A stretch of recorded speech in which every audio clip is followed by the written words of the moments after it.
Welcome to another episode of Peers Over Beers, your favorite digital and social evangelist podcast, with your industry veteran hosts, Chris Detzel. This podcast starts now. All right. Well, welcome to another Peers Over Beers, everyone. My name is Chris Detzel, and although Annie is a special guest, she's been on the show before. Annie, how are you? I am doing great, and I'm very happy to be back, Chris. I'm glad you're back. Why don't you introduce yourself real quick so that people know where you're from, what you do, and all that kind of stuff? Yes, my name is Annie. I am the head of community at Mindvalley. I've been in this role for about 3 years now. And what we do is we are an edtech platform bringing together all things personal transformation. So it's truly always a pleasure to lead a community when people are so eager and keen to keep on growing and transforming. And I've just come back from our festival, Chris. We were in Jordan. We did this incredible thing that is called A Fest. We had 375 of our students and community come together to Jordan. Wow. And it was the first event we did post-pandemic. And my God, I don't know if you've been to some events since pandemic. Yes, the magic of coming back together is, I've been on a high since the event.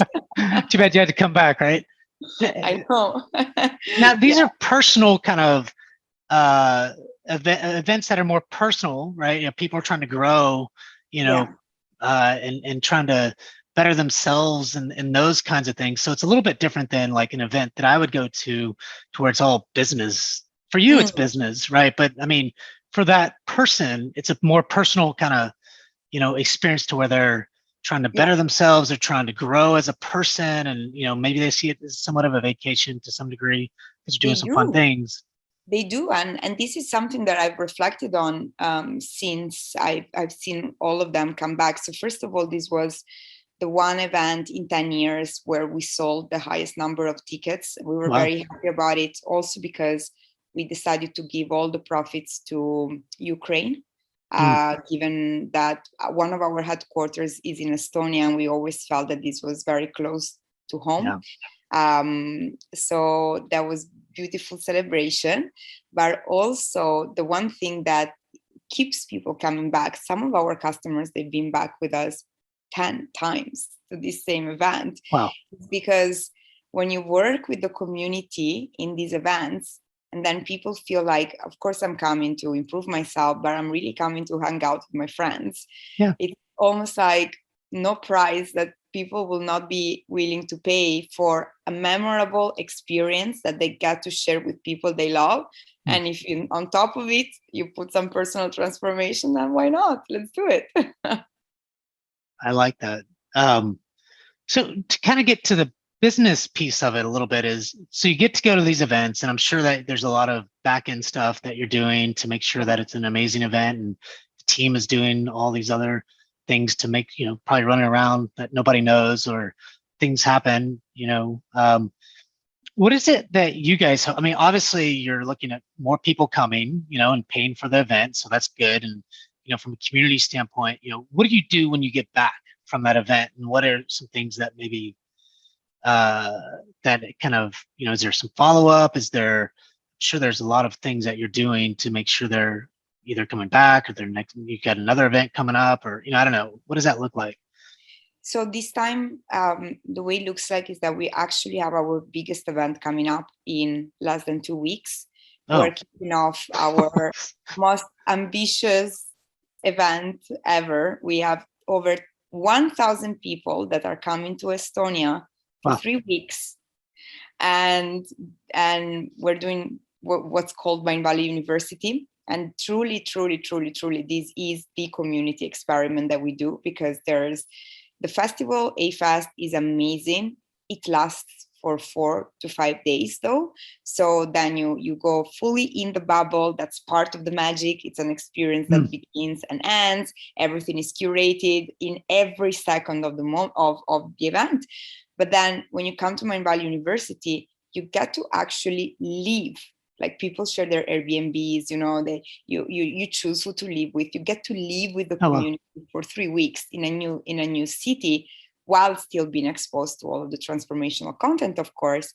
So the follow-up was, first of all, making sure that as many of the people that were in Jordan would be coming to Tallinn, which it's amazing to see the FOMO that happens. I've seen quite a few of them that had zero intentions of coming to Tallinn, but then they said, oh my God, now this person is going and that person is going, so I must go as well. That's kind of crazy that they would spend, how many weeks was this last one? This was 4 days. 4 days, and then they would come back for another 3-week kind of thing. How do they, I guess that's summertime and people have a lot of time off. Is that kind of true? It's also the majority of our customers, it doesn't necessarily work for big corporations. Oh, so okay. they tend to be entrepreneurs and have their own businesses, which allows them some geographical freedom as well. So yeah, now we are getting ready and the team is getting ready. The biggest challenge for us as a community team, these coming 3 weeks, other than making it out alive. That's a lot. Yes, it's a lot. 3 weeks of event is quite ambitious. But we are selecting our new batch of super users, our ambassadors, because obviously people that come to this event are already the top 5-10% of our customer base. So they get to experience the magic in person. Right? They get to feel what's possible to live in community. What are the conversations that we can have? How does it feel to party with these people? How does it feel to go out on a weekend excursion with some other people? And then the challenge for us, it's going to be finding the right host that can bring back this experience to their own country. So I think I mentioned last time, Chris, that the challenge right now that I have, but beautiful challenge, like what I'm working on and I'm super excited about, is kickstarting these local events that are completely run by our community. And what I was betting on was something different than normal meetups. I decided that I wanted to say bye-bye to normal meetups. And instead I wanted to propose a dinner format. People coming over for dinner, either in someone's place or choosing a restaurant, and capping that to 10 people to really allow for deep conversations. And it's going amazing. We've already had dinners in 11 different countries, and we've only kickstarted the project. It's only been less than 2 months. So that's quite an achievement. It's more than one meetup a week in different countries around the world. And now that we have 1,000 super committed students and customers coming here, our game will be, okay, we need to find the right people that will want to bring this back to their town and really expand the community effect globally. Well, I think you hit on something, because I'm highly interested in some of this stuff. So if you don't mind me asking some questions around it, and if you don't have all the answers, that's fine. So I love the idea of bringing people together, like 5-10 people, and meeting inside either homes, or maybe they meet somewhere specifically that's a small group to have dinner with and have conversation around whatever it is that they have conversations around. I think that's important. As a matter of fact, this guy, he has a thing called Dinner 5. His name is Jake McGee, and he does it mostly in the US. But what he does today is, and he's been doing it for about 3 years now. Now, something that messed it up was COVID, but he started doing it kind of virtually. I think he's doing it face to face now. He'd bring together 5 to 7, I think it's 5 people that are in the community space, leaders, together.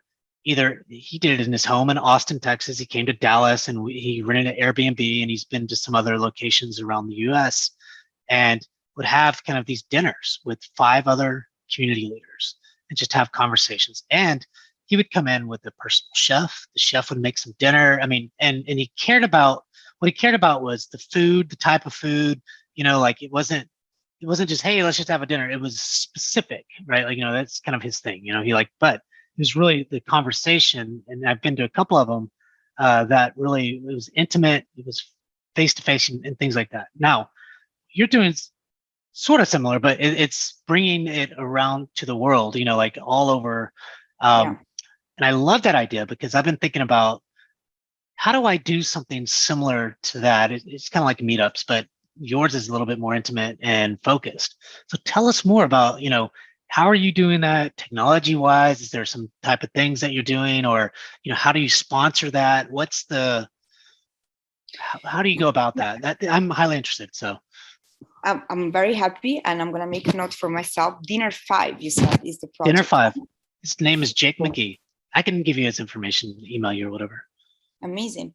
So for me, what was most important, I actually started planning this following Priya Parker's Art of Gathering principles. I don't know if you've heard of her. I imagine that you must have. So if you haven't, this book has completely revolutionized the way in which I think of events for community. Yeah. So it's called The Art of Gathering by Priya Parker. She's also going to be one of the keynote speaker at the CMX Summit later this September. So great personality to have. Are you going?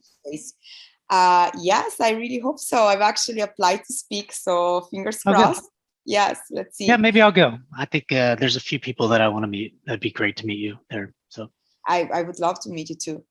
And we started, what she really talks about is, when we create events, we focus so much on the logistics, for example, the napkins and the food, the lighting and the venue.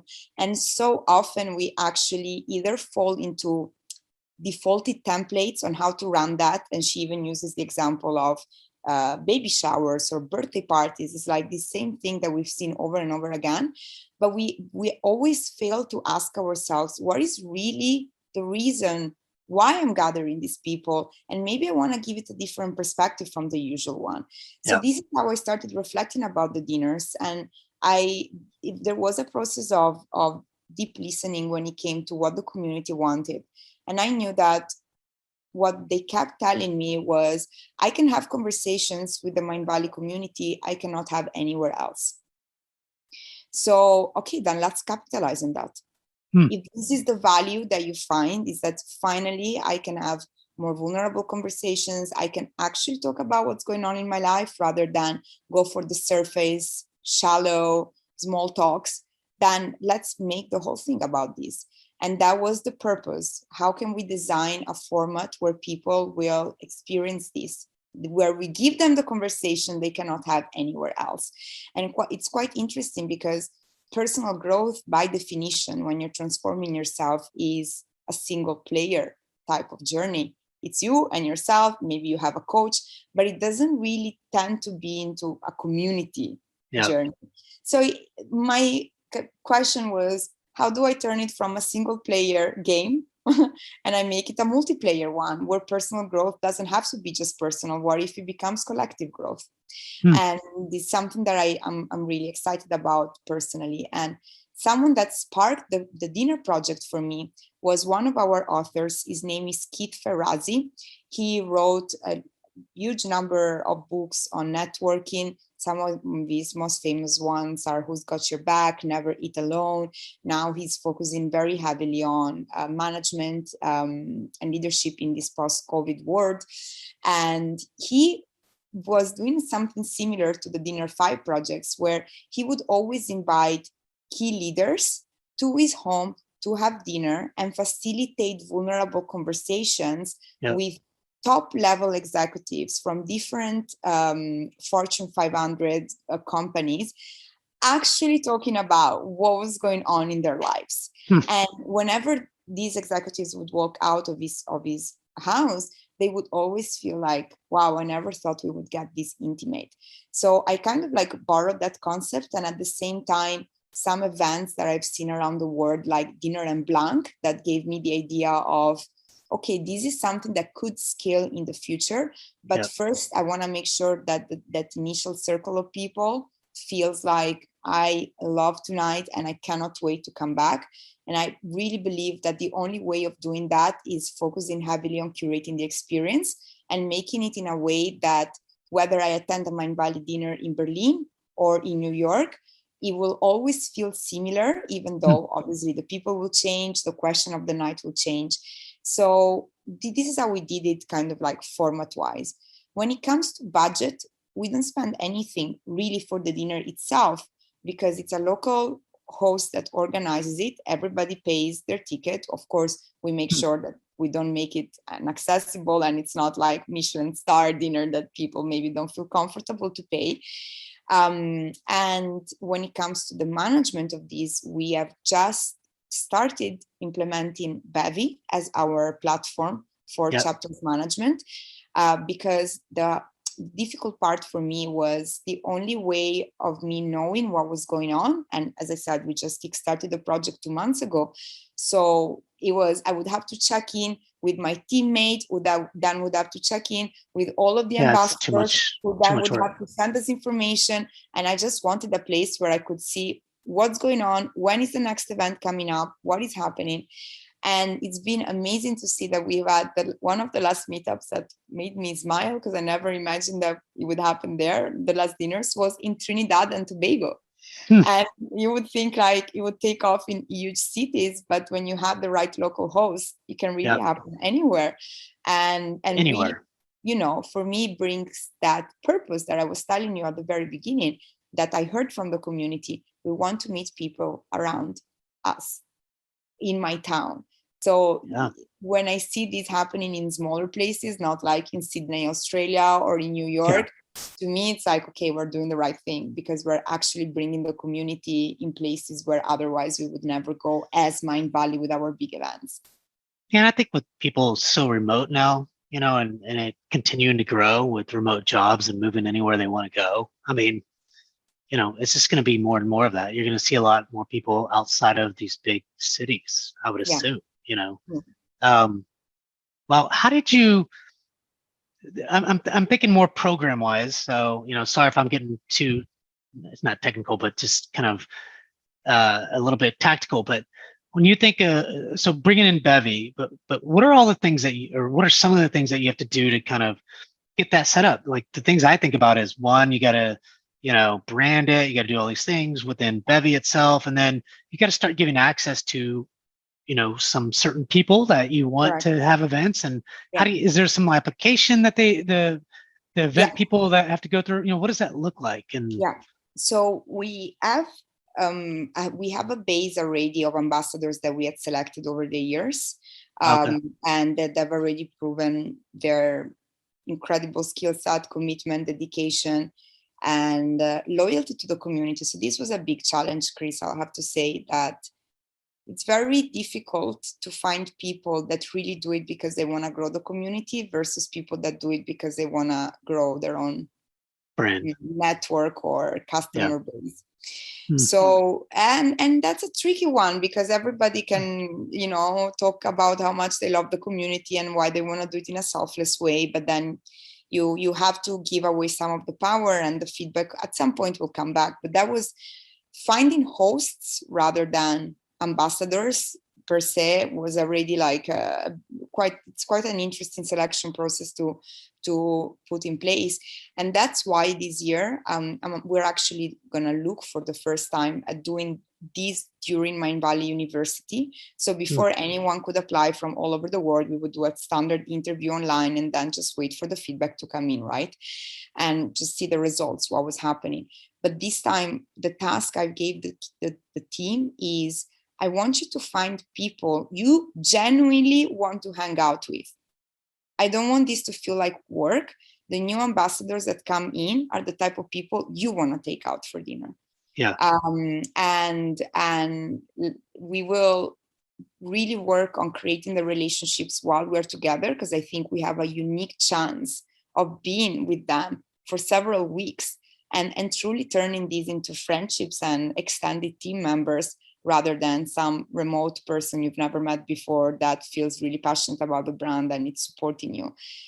So then it will be also for us as a team, we need to curate the experience that they will then bring back to their own cities. So they really feel like, I know how this feels. And in a more exclusive way than just doing it for the big 1,000 people pool that is coming to Tallinn very shortly. So definitely there's a selection process, and then we do a 3 months probation as well. And only after that, we confirm the person, because it's a brand that gives you quite a lot of recognition in this personal transformation space. Yeah. So it's not something that we can take lightly. We need to protect the brand as well. Yeah. When you start, so I'm going to get a little bit more, business value and things like that, because I think that piece, really, you're doing all these really cool things, you're connecting people, and at the end of the day, that brings more people. That just, to me, is obvious. So to me, that's business value, but that's not how all leaders see it, or they want to see some data, some points and things. Can you talk about, after some of these events, not necessarily just the big events, certainly the big events are key, but when you look at some of these kind of, chapters that you're doing and people coming to each other's home, what is the value of that, and how are you showing the value? Because now you have a tool that probably helps you at least capture some of that. So that's positive. And so tell me more about that piece. Oh, this has been the most painful part. Of course, it always is. The best you can. I mean, and then maybe even what are you trying to do, in the future? Because, it's always hard to do that, especially from a community standpoint. So it's not that I don't get it, but I do think it's important. Yeah. And I think you do too. That's why I felt like I needed Bevy so much, because I'm very simple. I translate that into time that our customers spend on the platform. I count it as if it's time spent on platform. That's why I needed it to be tracked. Because last year, I don't remember if I mentioned this. So last year we had over 800 students that were engaged through our host into virtual events, and sometimes they were on Zoom calls for like 2-3 hours together, and we were not capturing. We didn't have access to any of that data because the ambassadors would maybe host it on a personal Zoom. We wouldn't know who the person was, what type of customer. Is it a freemium one? Is it a paid one? Is it a pro one? We didn't know. Didn't have any of this data. So the value that the executive team sees in this is engagement that we measure as behavior on the platform. So any minute that these students are spending together counts as engagement data that we can then report towards monthly active users or daily active users. Okay. What we are trying to prove, the question mark and the assumption is, we all think that if I find my new best friend inside of Mindvalley, then I will likely stay in the ecosystem longer. Yeah. Retention. It sounds like a sound assumption. Now, what I would like to see is actually to move beyond an assumption space and see how does this impact our retention numbers. Do people that attend local meetups renew their membership more? Do people who attend local meetups have completed more lessons? How does their behavior change in the platform after they've done the meetups? So that's what I'm trying to uncover now. And we're also going to start a series of events around Europe as part of our European expansion. So I want to see if people that have been engaged in local meetups, what's their likelihood? Are they, let's say, 50% more likely to purchase a ticket for our next in-person event? So these are kind of like the numbers I'm monitoring, looking at behavior on platform, number of lessons completed. How will the renewal behavior change based on attendance on these meetups and dinners?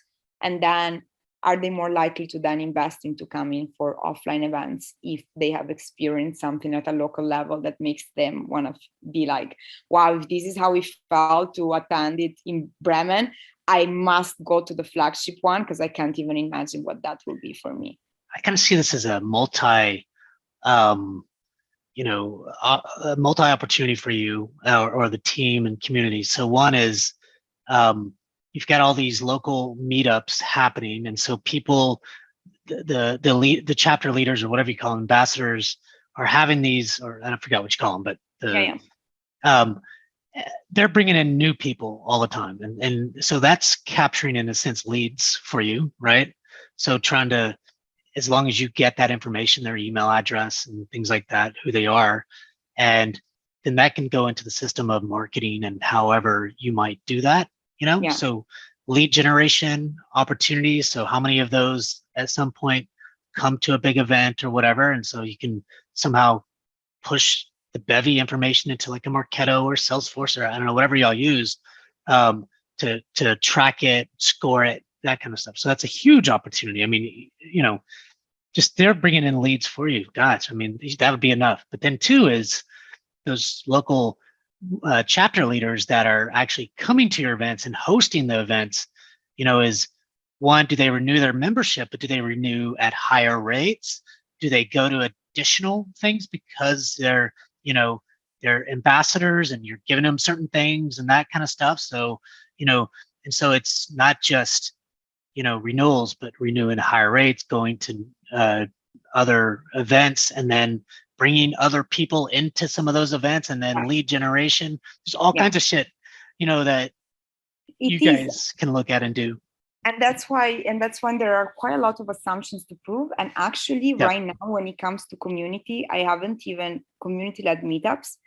I haven't even opened the doors of acquisition. I'm just asking the host to engage our already existing customers. The reason why I haven't felt too keen to move on that is because I'd like to keep the community meetups of a space that is free of any sales. Yeah.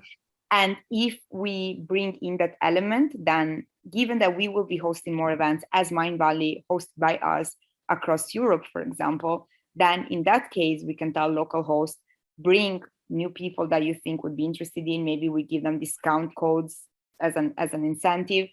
And then the acquisition is kind of like more controlled in a way by us, the sales speech and everything. Because I really, when you start bringing this transactional element into the meetup, it can erode the value.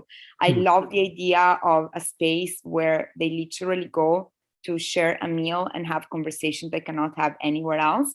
And I almost feel it as it's my duty to protect it from, sometimes you just never know how people might sell the program and how that might rub the person the wrong way. So I'd rather just keep it as a clean experience, and then acquisition, we focus when we are hosting it. Yeah, no, I see what you're saying, but I think that it's a good point. So I didn't know that piece, but, and I don't hate that, but I also think that whenever you look at those hosts and stuff like that, they're the ones talking about your product one way or another. Whether they're outside saying, "Oh, I went to the Mindvalley thing. Oh my God, it was really cool. We did this cool shit. Oh, really? Tell me what you did." Well, we did this thing. Blah blah blah. You should take a look at it. And how do you? And that's coming from the community, right? Like, so how do you? They're doing that anyways. And so I think that there's ways to probably capture some of that. I don't know, but because that's what you want. You want people when they're going to different events or when they're going to hang out with their friends that don't know anything about Mindvalley. So what'd you do last week? Oh, I went to this conference, and it's this place called Mindvalley, and we did this thing and did all. You know what I mean? Like, oh, you did? Oh, that sounds really cool. Oh, the reframe that you offered. Nobody I've had these conversations between the team, but nobody offered the reframe as you did right now. And actually, I'm having my aha moment right here with you. It's like, yeah, it's true. I mean, they are talking about the product anyhow. Already, right. So why don't you give them an avenue and find a way to capture those conversations, right? So when you look at, so for example, you create this ambassador program, or you create this whatever program that allows, so the beauty of the way people engage is different. Everybody wants to engage in different ways. So one way is, hey, they want to go to your events face to face, and they love that kind of stuff. Or they want to go to a webinar, or hey, they want to go online and just answer questions, or they want to post questions, or or hey, maybe they're even a speaker that goes to conferences and speak about your product because they're being successful at whatever they're doing in their role. Your product has a big influence in how they're successful. You know what I mean? Or their life. For you guys, I mean, you just use that personalized way of doing that. So having programs for those particular people that enjoy speaking, that enjoy reaching out to others to talk about it, and so if you have a program that rewards, recognizes that behavior, because they're the ones, it's a bigger microphone when people are doing it for you.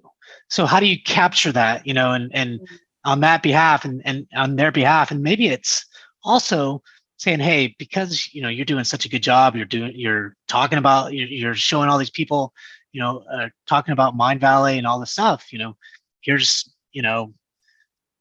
discounts, I don't know, whatever it is that you do, and to get them to kind of continue. There's lots of the ways to do it. I mean, and I think that you guys have a huge opportunity because you're doing so many cool. I mean, it's a personal thing. You're touching the hearts of minds of people. Like my product doesn't touch the hearts and minds. Now, what it does is, it helps people be more successful at their jobs at the end of the day. But it's not like, just getting into the kind of, hey, what'd you do today? And, what's your really kind of, what are you struggling with today? It's like a counseling session, or, but with friends or potential new friends and things like that. So you guys have a huge opportunity.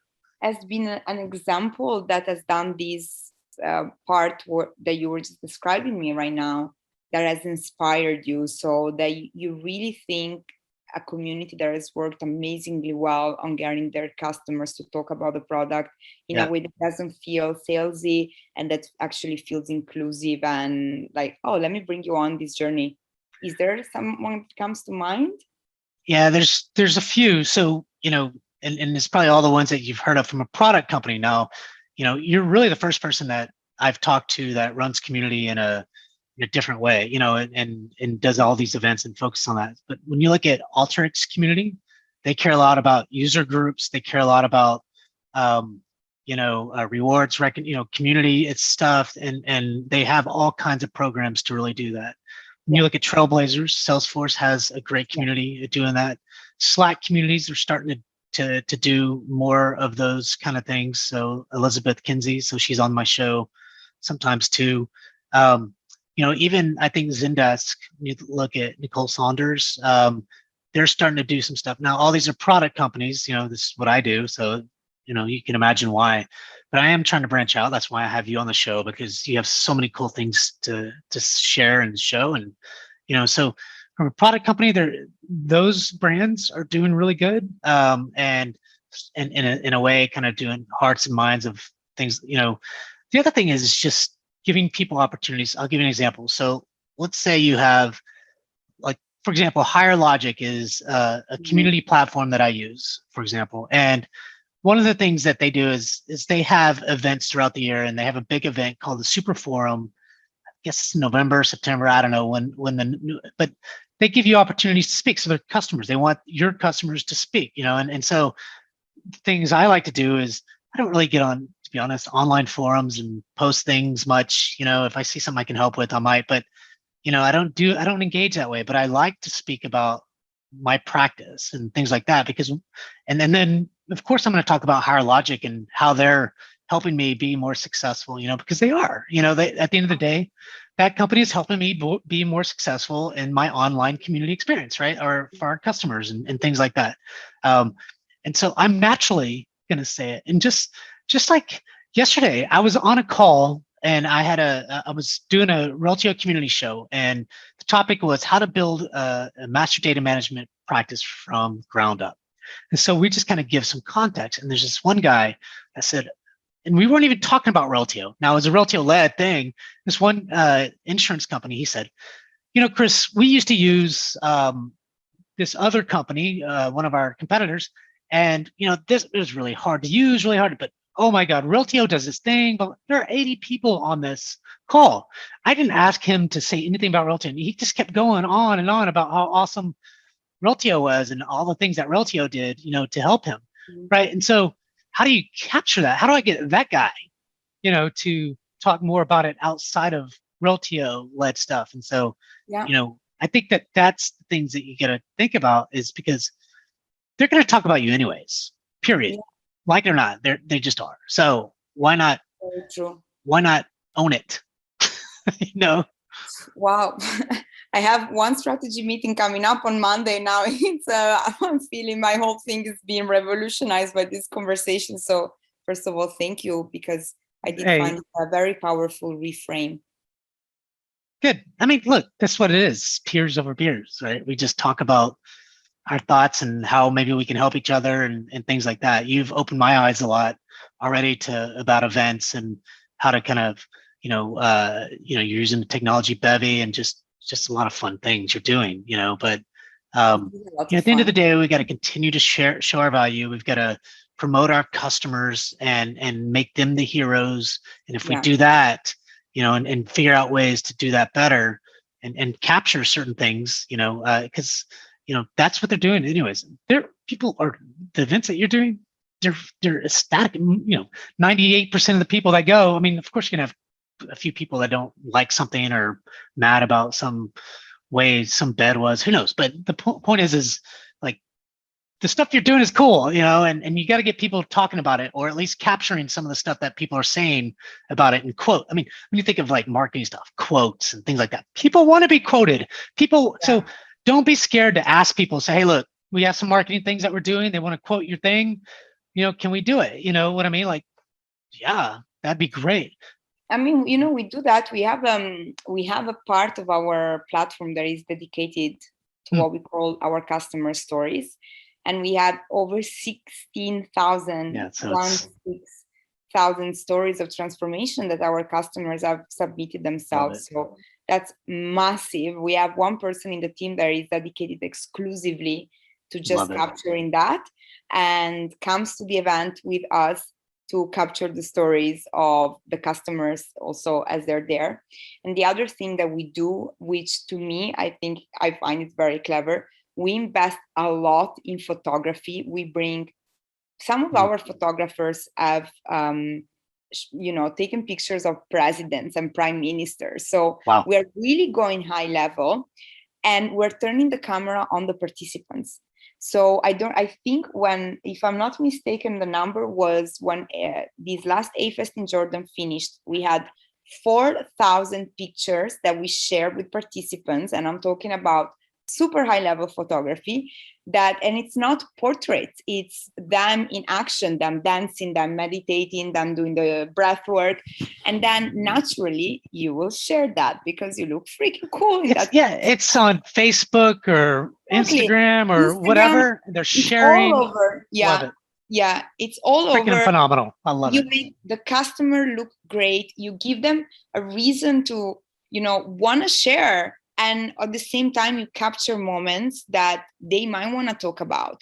So one of the customers was very beautiful because she shared pictures of one of the workshops that I facilitated and wrote how that impacted her and all the shifts that she perceived through that. And it's like, and then it's even more impactful when you have the visuals that go with it. Yeah. Right. Absolutely. So that's something that I find very, very beautiful that we do for the word of mouth and actually treating the customers almost as heroes. And that's why they got the same quality of shots that the CEO is getting or that our authors are getting. Same ones. It's the same photographers. I love it, Annie. This has been a really great conversation, and it's such a pleasure. And I'm so happy and glad that you came on. It's funny because I sent you an email this morning. I was like, I haven't heard from her at all. And so, is she coming? I sent you an email. You probably didn't get it yet. And then you just show up and I was like, yes. Yes, of course. No, it's public holiday here. That's why I wasn't checking my emails. But I was happy this was happening on a public holiday because my headspace was free to actually think about it. Yeah. Yeah, be presentful. Yeah. Well, thanks for coming on. And we conclude another Peers Over Beers. I'm Chris Detzel and I am Annie Selfo. Thanks again, Annie. Thank you, Chris.